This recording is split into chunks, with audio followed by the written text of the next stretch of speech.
petit récit aux dérives douces et porteur d'ombres luminescentes. 9e récit. Envoûtement carnivore. Je vous rappelle qu'à une certaine époque, où je m'occupais très activement des souris et des hommes, m'étaient advenues bien subtilement 18 tentations solides pour devenir un saint. Et finalement, c'est sous le coup d'une exorbitante injonction que je plongeai dans un état d'ataraxie tel que même une charrette bourrée d'étoiles n'aurait jamais réussi à m'extirper de ma grande nuit américaine. Et comment c'était, me direz-vous? Bah, c'était très bien juste avant la grande débâcle, et moins bien juste après le petit moment algébrique précipitant la chute du fabuleux pacte des anges. Bref, j'en étais à réviser toutes mes notes sur la naissance de la tragédie quand me frappa de plein fouet l'évidence absolue que voici. Tout ça, oui, tout ça ne représente même pas une seule goutte dans l'océan. Mais alors, où sont les neiges d'antan, me dis-je? Car l'héritage de la tristesse émanant de toutes mes chroniques urbaines me conduit toujours inexorablement vers mon exil intérieur, où l'impératrice des songes me rappelle sans cesse de bien porter attention au bruissement cendré de la brise du soir. Et n'eût été l'heure de la sensation vraie, j'aurais certainement sombré dans la déroute vertigineuse des anges déchus. Et toujours cette voix venue d'un autre monde, tu tomberas avec la nuit.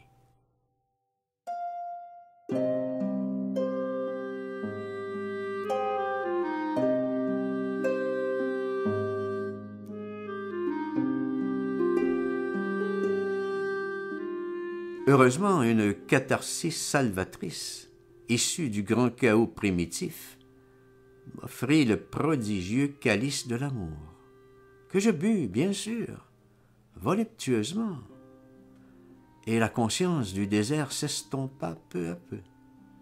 Mais je pressentis l'approche furtive des louves guerrières, et je songeai alors au testament du patriarche, où il a fait mention de l'enchanteresse de Venise, qui habitait à ce moment l'hôtel du Bon Plaisir, et où tous les jours des foules tonitruantes célébraient l'ivresse extraordinaire de l'existence. Mais je subodorais quelques coups fourrés. Shylock devait sûrement rôder pas très loin. Or, par bonheur, mon train était à l'heure et c'est ainsi que j'arrivai juste à temps pour l'ouverture du bal des maîtres chanteurs. Mais je n'y croisai que de vulgaires chiens de guerre qui, manifestement, n'avaient jamais lu une seule ligne de mon traité du parfait savoir-vivre à l'usage des rustres et des malpolis. C'est alors qu'une bienheureuse en désolation, couverte de jolis affiquets, vient me présenter ses 4 frères du vent qui, allez donc savoir pourquoi, se cantonnaient dans un austère monastère de nihilisme. Et c'est animé d'une espièglerie chafouine qu'ils m'invitèrent pour un court séjour à Kamouraska, loin de toute l'agitation des foules déchaînées. Voilà qu'il eut l'heure de me reconnecter avec toutes mes visions démenties, et là, sous le regard des dieux et par le biais d'une danse sacramentelle, je parvins à percer le secret du roi serpent, ce qui me fit accéder à la perception absolue de la puissance effarante du néant.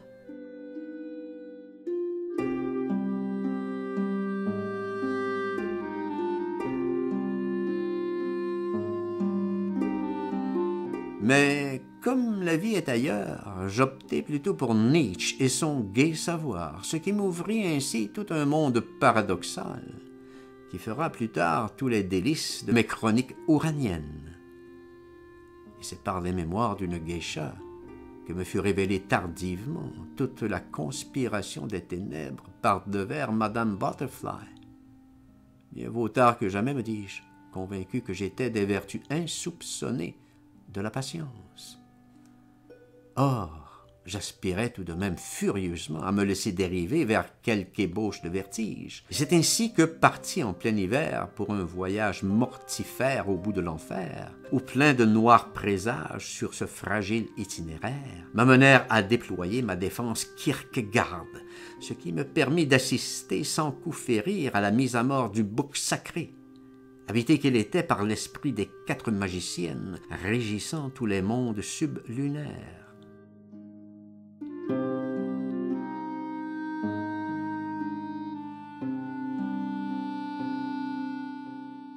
Mais c'est quand le rideau tombe qu'on peut voir toute la conjuration des misérables imbéciles, alors que défilent devant soi les spectres fragiles de nos reines mortes.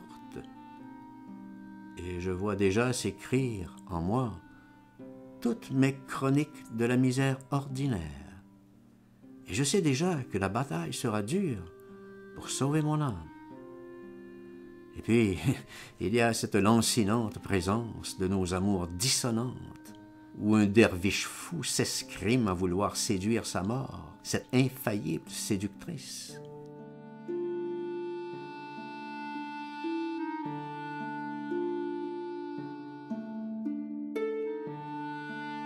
J'étais obsédé alors par mes acrimonieuses impressions d'Amérique ou de ma forteresse damassée de palpitations lactescentes, jouxtant plein de forêts aux miroitements noirs et mutiques.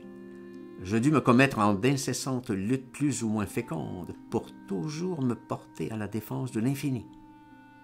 C'était le temps où, loin des chuchotis luxuriants, nous chantions à tue-tête toujours les mêmes refrains à la mode.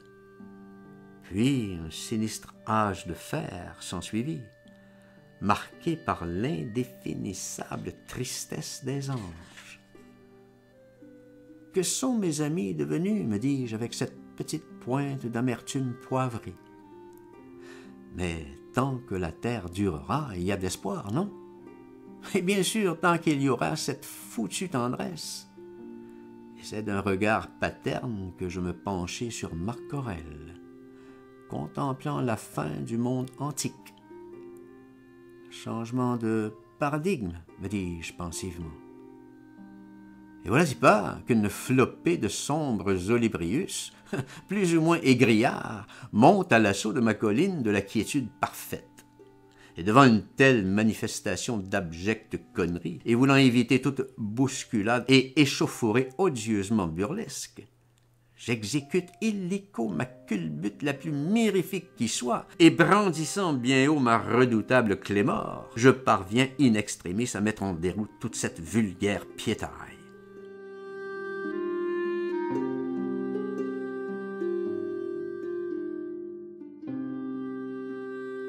Sans trop le savoir encore, je venais de remporter la bataille qui allait m'assurer un perpétuel refuge pour contrer l'infâme 5e colonne qui tente toujours de s'immiscer, telle une peste floculente, dans vos repères les plus intimes. Voilà.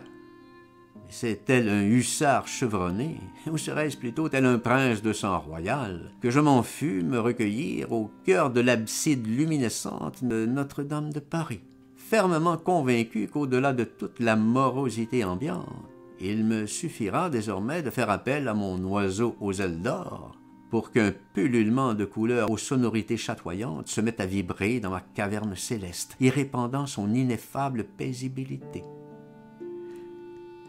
Mais qu'on le veuille ou non, il y aura toujours une montagne noire, aux vastitudes mirobolantes de solitude bleue, pour nous dérober l'accès à des villes mythiques dissimulant plein de mystères fascinants. Bien entendu qu'alors il faut se résigner à traverser toute la nébuleuse des sublimes chaos aux impromptus languissants. Et après tant d'histoires d'improbables envoûtements carnivores, et après tant de tourbillons d'ivresse idyllique à la Chartreuse de Parme, et forcément, à bout de souffle... Oh, un instant, s'il vous plaît. Vous désirez?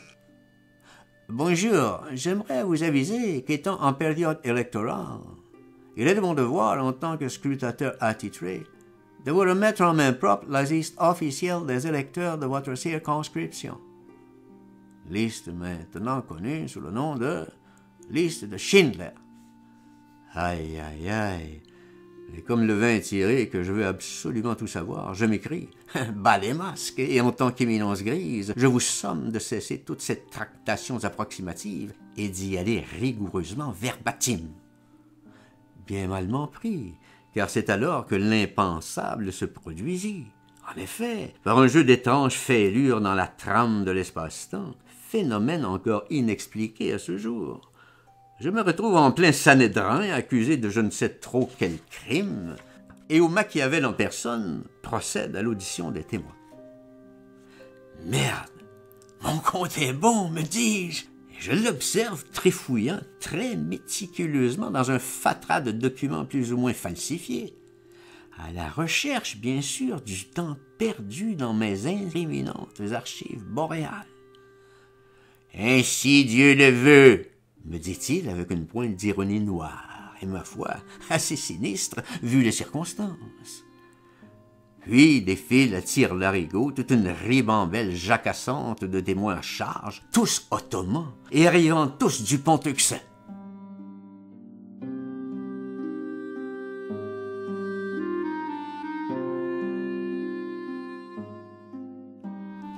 Merde, me dis-je, les carottes sont cuites. Mais contre toute attente, éclair de génie ici, j'esquisse prestement mon célébrissime pas de deux d'une élégance époustouflante, et vlan! Je me retrouve couvert de sueur froide à Havre, avec les Alpilles en fond de scène et devisant avec mon ami Vincent de l'architectonique extraordinaire de ses toiles. Et j'en profite pour lui faire part de mon panthéon tout à fait personnel, où, bien évidemment, il occupe une place de choix. Et puis, un peu, beaucoup, pêle-mêle et de façon très inexhaustive. Ainsi, certaines pages de Cioran, si sombres et paradoxalement si porteuses de lumière. Et ce récit hallucinant d'Henry Miller dans son Tropique du Capricorne, racontant sa vie miséreuse avec Mona dans un quartier sordide de Brooklyn dans les années 20. Et comment ne pas évoquer l'incontournable Adagio de Samuel Barber, ce qui m'amène aussitôt à la beauté absolue et émanant de la 3e symphonie d'Henryk Górecki. Ici, clin d'œil à Karen Cargill pour sa sublime prestation dans la 2e de Mahler. Et je revois les superbes toiles de Vassili Kandinsky dans les années 1905-1910. L'incroyable Ulysse de James Joyce et sa conclusion avec le monologue stupéfiant de Molly Bloom. L'exaltante ode à la joie de Beethoven. Rimbaud et son bateau ivre, exceptionnel, fabuleux, inégalé. Et bien sûr, Céline, poète d'une immense amplitude et d'une intelligence émotive supérieure. Philippe Solers, dont les essais me comblent encore de leur belle lumière. Arvo Pärt, pour sa musique qui nous amène dans notre intérieur profond, avec indice de paisibilité très élevé. J'allais oublier le considérable, pour ne pas dire monumental, Jean-Sébastien Bach, d'une inépuisable richesse. Et ici, petit clin d'œil à Glenn Gould. Mozart, bien sûr.